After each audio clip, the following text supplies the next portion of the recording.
Welcome back sa ating FB page na Free Reviewers with Leonalyn at sa ating YouTube channel na Solving Math with Leonalyn. Now let's answer questions from one of our followers na ito ay pinipm niya sa ating FB page. So by the way, kung meron kayong mga tanong, pwede kayong mag-message sa ating FB page na Free Reviewers with Leonalyn.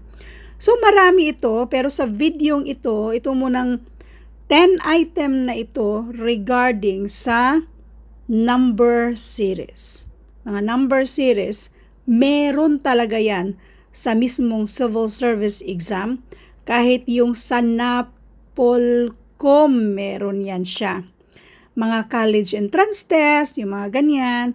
So anyway, let's do number 1. Kapag mga ganito, pattern lang ang hanapin natin. Para lang tayong naglalaro na i-guess natin kung ano yung pattern dito. Si 81 naging 72. Bumaba itong 72 naging 65. Unahin natin tingnan yung difference dito. Bali, bigger number minus smaller number, that is 9. Since bumaba siya, that is minus 9. Yung 72 naging 65. Bumaba ulit siya, so therefore, this is minus 7. Meron pa tong isa, kulang tong ginawa natin. Naalala ko, dinilit ko pala yung 60. Okay. So, importante pala yung 60 na yan. Na-delete ko kanina. So, continue lang tayo. Yung difference dito ay 5. So, mag-minus tayo ng 5 sa 65 para maging 60. Ano nakikita niyong pattern? Decreasing odd numbers. Mga odd numbers yan siya. So therefore, ang next dito na pang minus ay 3. Ngayon, kung isa sa inyo ay magtatanong, paano mo malalaman na 3? Ano ba ibig sabihin ng mga odd numbers?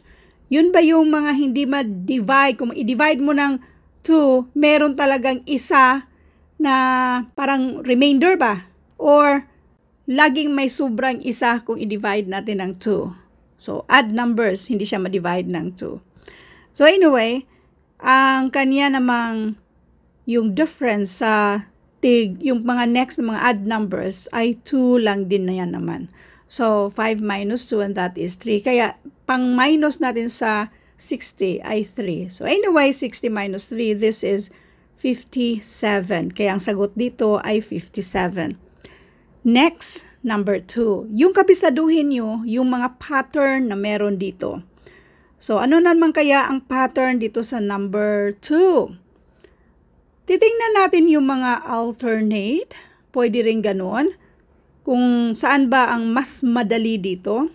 Meron tayong 16 going to 13, tapos 13 to 10, minus 3 ito, minus 3. So, laktaw tayo ng dalawa. So, laktawan natin ng dalawa, minus 3, therefore, this is 7. Now, dito naman tayo sa 9. Okay? Yung kasunod, yung 9 ay naging 19, tapos si 19 ay naging 29. Tingnan natin yung difference. Ang difference ay 10. Since increasing siya, so mag-add tayo ng 10 sa 9, kaya naging 19. Si 19 add natin ng 10, kaya 29.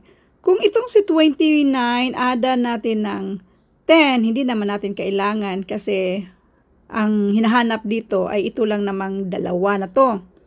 So, dito na tayo sa katabi. Yung katabi, si 14 at saka si 24. Itong si 14 at saka si 24, ang difference niya ay 10. Increasing din siya, so therefore mag-add tayo ng 10. So malamang since meron na tayong katabi na plus 10, plus 10, plus 10, so therefore itong 24, addanin natin ng 10. 24 plus 10, and this is 34. Dapat ang hanapin natin ay yung magkapares na 34 at 7 at yan ay nasa choice letter A. Number 3, pattern ulit. Unahin muna natin ng difference. Yan yung pinakauna na kung paano hanapin yung pattern. Kung makuha na natin na, ay madali lang pala yung pattern dito, mag-minus lang tayo ng 4. So therefore, mag-minus lang din tayo ng 4 sa 17 and this is 13. So wag na natin patagalin yan na yung sagot, number 13. Next, number 4. decreasing siya. Kapag medyo mabilis yung pagka-decrease niya, malamang mag-divide tayo nito. Para malaman kung ilan kaya yung i-divide natin. Since meron na tayong dalawang zero din dyan, ito lang ang i-divide natin. 36 divided by 6 and that is 6. Therefore, yung 6 naman na quotient, yan din yung pang-divide natin dito sa 3,600. So, 3,600. Paano naging 600? Nag-divide tayo ng 6. Ito namang 600, paano naging 120? So, pwede natin i-ignore yung isang 0, kaya si 12 na lang. 60 divided by 12, and this is 5. Yung 5 na yan yung gamitin natin pang-divide dito sa 600 para maging 120. Kung napapansin nyo, decreasing na siya, consecutive. So, malamang tingnan natin si 120. Kung i-divide natin ng 4, that is exactly equal to 30. So, therefore, ito na yung pattern. 6, 5, 4. Ang next dito ay 3. So, 30 divided by 3 and this is 10. So, therefore, ito na yung sagot. 10. Next, dito naman tayo sa 5. Number 5. We have 9, 5, 36, 25, 180, 150. Pattern pa rin yung hanapin natin. Laging tandaan. Never memorize the answers. Because that will never help you, kundi kabisaduhin kung ano man yung mga iba't ibang klaseng pattern, yan yung nakakatulong. Since ang nandito ay halos pariho, yung partner na yan ay halos pariho lang yung, malapit lang sila ba? So, yung value nila, since malapit lang, doon tayo itry natin yung alternate. So, bali, i-alternate natin ito, and then yung 5 naging 25, naging 150. Pero mas gamit natin itong 9 naging 36, 180 kasi ito naman talaga yung hinahanap natin. Ano kaya ang gagawin natin? Mag-add, mag-minus, or doon tayo sa multiplication. Kasi pag biglang taas, malamang multiplication yan siya. Paano malaman kung ilan yung i-multiply natin? I-divide natin pabaliktad.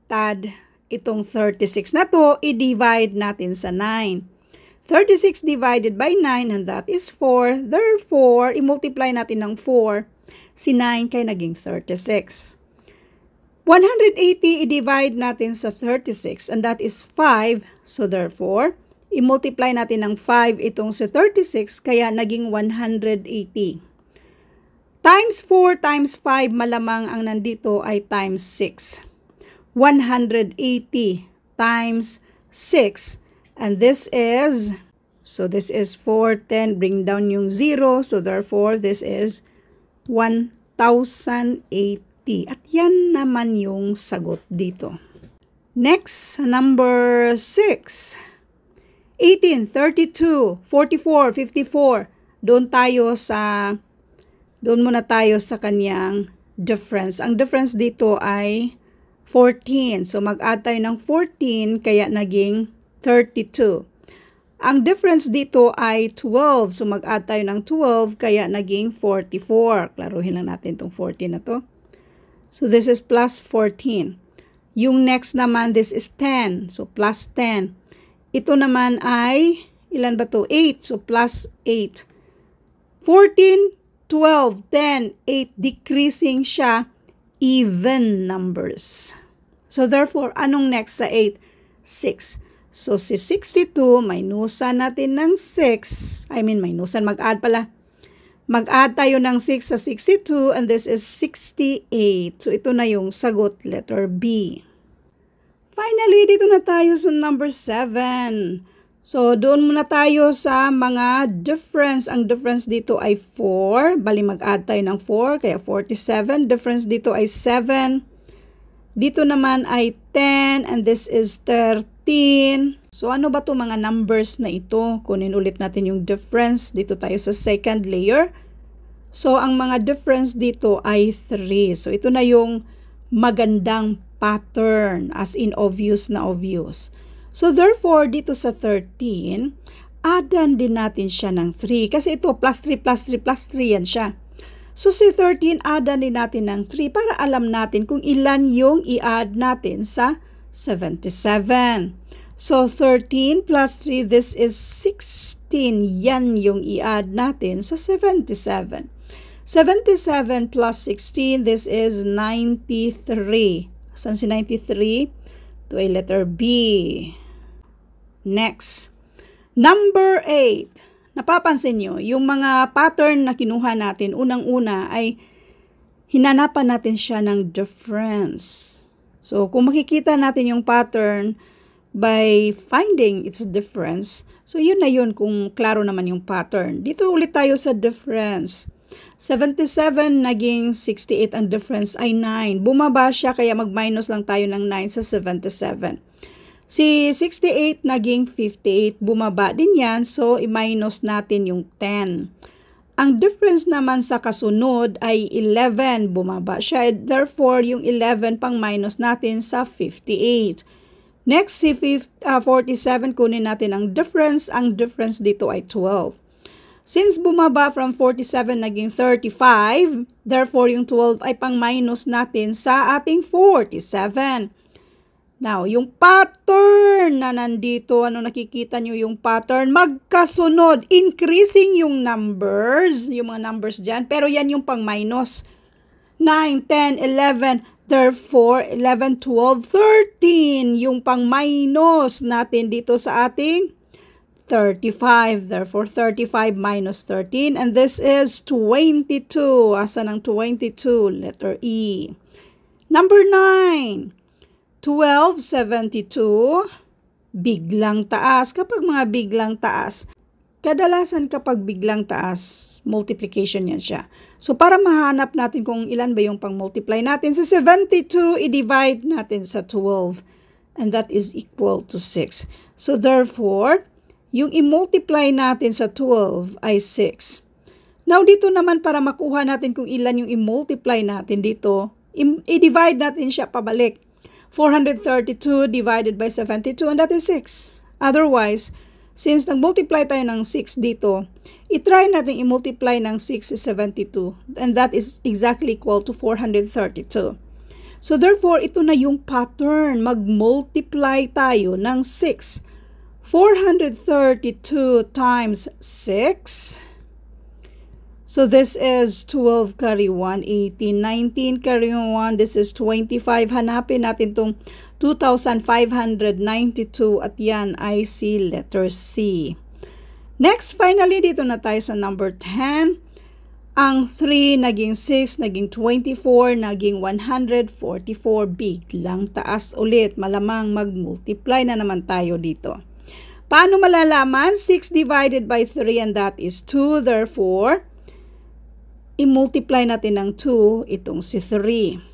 Si 6 naging 24 or 24 divided by 6 and that is 4. So 4 ang pang-multiply natin sa 6.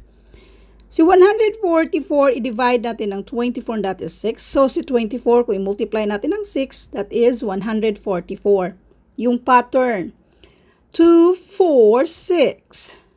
Increasing even numbers naman ang i-multiply natin. So, ang next dito ay 8. Yung pang-multiply natin sa 144.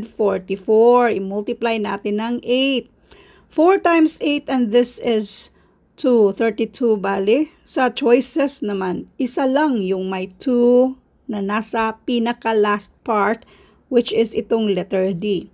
By the way, sa actual na exam, oras kasi yung kalaban nyo.